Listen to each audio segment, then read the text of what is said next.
Hi guys, this is brown sugar garlic smothered pork chops. It comes together in under 40 minutes, and you only need one pan to cook this. Quick, easy weeknight meal. If you want to see how I made this, keep watching.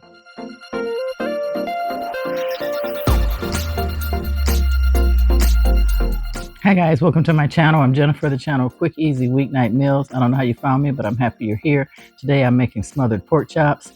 I took them out of the refrigerator that had been marinating for 24 hours. You can use boneless, skinless chicken breast, bone in, bone out. I'm just using pork chops. They cook longer with the bone in.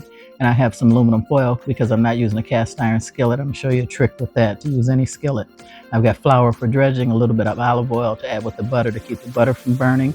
You're gonna need some basil, about a quarter of a teaspoon. You're gonna need thyme, a quarter of a teaspoon, and a half a teaspoon of oregano, and a full teaspoon of garlic. And I'm also gonna be using some brown sugar. You need a half a cup. And I usually keep it in the freezer so it'll keep longer. And another trick, my green peppers, I always buy a fresh one and cut it up really small and put it in the freezer. And I can pull it out as I need it, because those that know me, welcome back. You know, I don't cook very often. I don't like to cook. So I am going to get everything set up and get everything measured and turn the camera around, and we'll show you how I get this pulled together. It comes together in 40 minutes. It's a one-pan dish, so I think your family will really love it. People really fight over the sauce that comes with it, so let's get cooking. Okay, I have 5 beautiful boneless, skinless pork chops that I'm going to season, and I'm going to season them tonight and then show you how to cook these tomorrow. And those that know me, welcome back. You know I like to season my meats at least 12 to 14 hours ahead of time. I don't know how people buy protein and come home right out the door, season it and cook it. My mother has always seasoned her food 24 hours ahead of time. And to me, I can tell the difference. It gives the meat a chance to really get the flavor. And I am using my usual. I'm using black pepper. Just making sure these are all coated very nicely. And I'll turn them all over. And on the other side, has both sides. I use seasoned salt. This is Lori's. Putting quite a bit of seasoning on here, because these will only be seasoned once before I cook them. And then I have some onion powder, Kroger brand.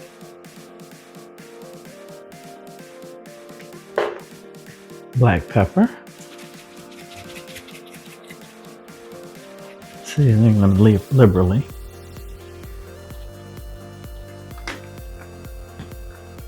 Last, garlic powder.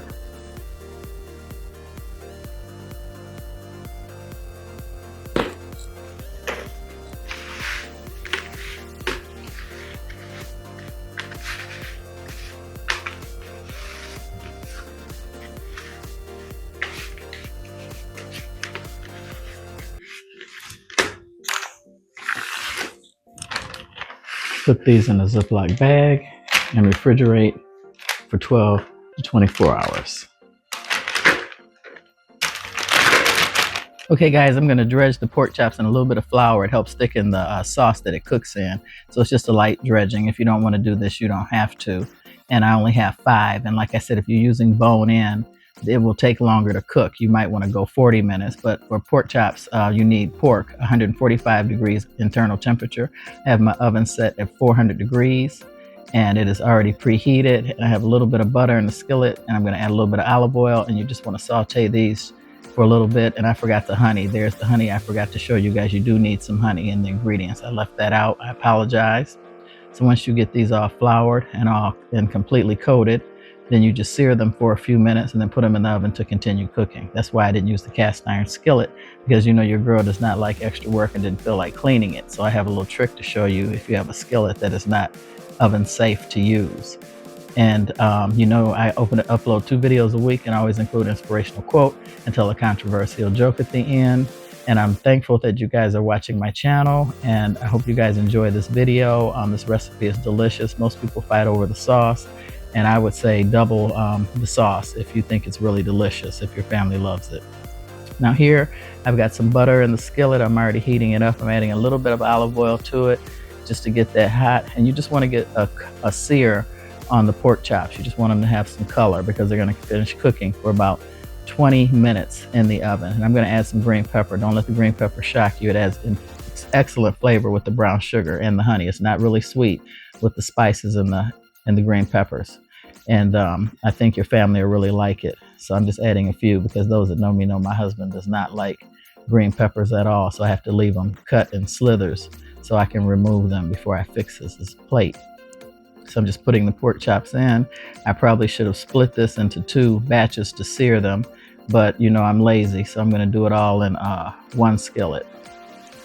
And that way it saves time, because I could have, you know, cooked a few and then pulled them out and then seared the other ones. But you just want to cook them a couple minutes on each side just to get some color on them.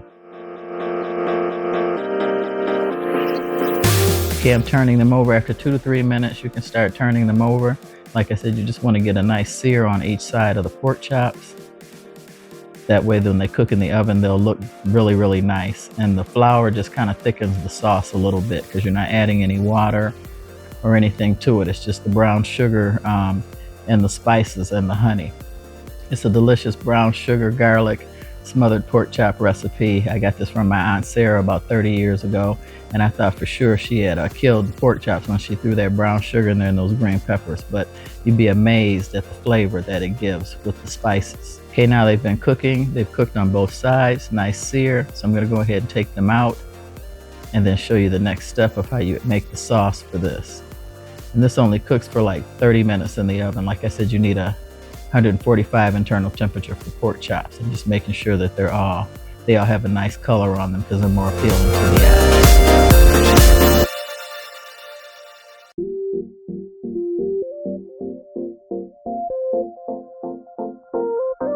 Now I'm going to add the last tablespoon of butter to the skillet and let that melt. This is how you make your sauce. Turn it way down. I'm going to add the tablespoon of garlic. You just want to saw that for no more than a minute because you do not want that to burn. Garlic turns bitter once it burns. So I'm going to add the brown sugar. I've cut the eye off. Then I'm adding my basil, my thyme, and then your half teaspoon of oregano. That cuts down on the sweetness. And the honey just gives it a different dimension of sweetness. But like I said, the green pepper and the herbs and spices definitely make it so it's not a sweet dish. It's definitely savory and flavorful. You just want to mix that all together and get that all cooked. Make sure your eye is off. Most people double the recipe because the sauce is so delicious. If you make plain rice, people want to put that over rice. And this goes great with a baked potato, or you could just have salad and vegetables, rice-a-roni. Any type of side dish will go excellent with this because this is really, really flavorful. So I'm stuffing them back inside the skillet. Add any remaining juices that you have on the plate. Now I'm going to show you my trick with the aluminum foil because this is not a cast iron skillet. The skillet is not made for the oven. So what you want to do is thoroughly cover your handle so it doesn't burn in the oven. So I'm going to put 2 large pieces of aluminum foil on the handle to keep it from burning in the oven at 400 degrees. So I've taken them out. After 15 minutes, I'm just going to turn them over quickly. And you see how beautiful they look, nice and caramelized, and the flavor and the smell is unbelievable. This is a really quick weeknight meal. You can have it on the table in under 40 minutes, and I would do a baked potato if I was in a hurry, pierce some pokes in it, put it in the microwave. And I'm just spooning some of the sauce on top. That's why I said most people that love this recipe, they double the brown sugar and all the herbs and spices so they have plenty of sauce left over to go on top of rice. So I'm going to put this back in the oven and let it go another 15 minutes and check it for an internal temperature of a minimum of 145 degrees for pork, and you want 65 for chicken. And remember, chicken with the bone in or pork chops with the bone in will need to cook longer. And you always want to check it with a thermometer closest to the bone.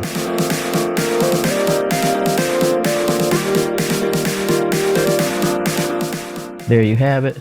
I'm checking the temperature. And as you see, they're at 192, so they're definitely done. So I want to thank you guys for watching, and please come back for the next one. I'm covering them with some parsley just for extra aesthetics to make it look pretty. And I want to tell you guys my joke.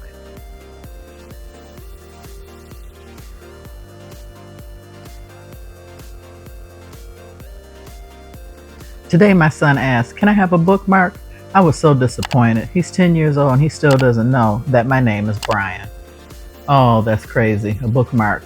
His father's a little slow. Maybe he didn't go to school. I'm not trying to put anybody down, but yeah, just a little quick short joke. I thought it was cute. I want to thank you guys for watching, and God bless you and all your families, and for taking time out of your day to watch my videos. I try and put you guys up on some quick, fast, easy meals because you know I'm a nurse and I don't have a lot of time to cook.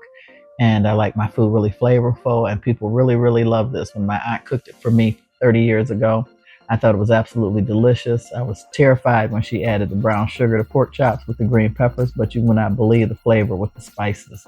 So please comment down below if you try this or if you have any changes or any critiques or anything you want to tell me. I welcome all comments, good, bad, and ugly. So I want to thank you guys once again for watching. Have a good evening and God bless.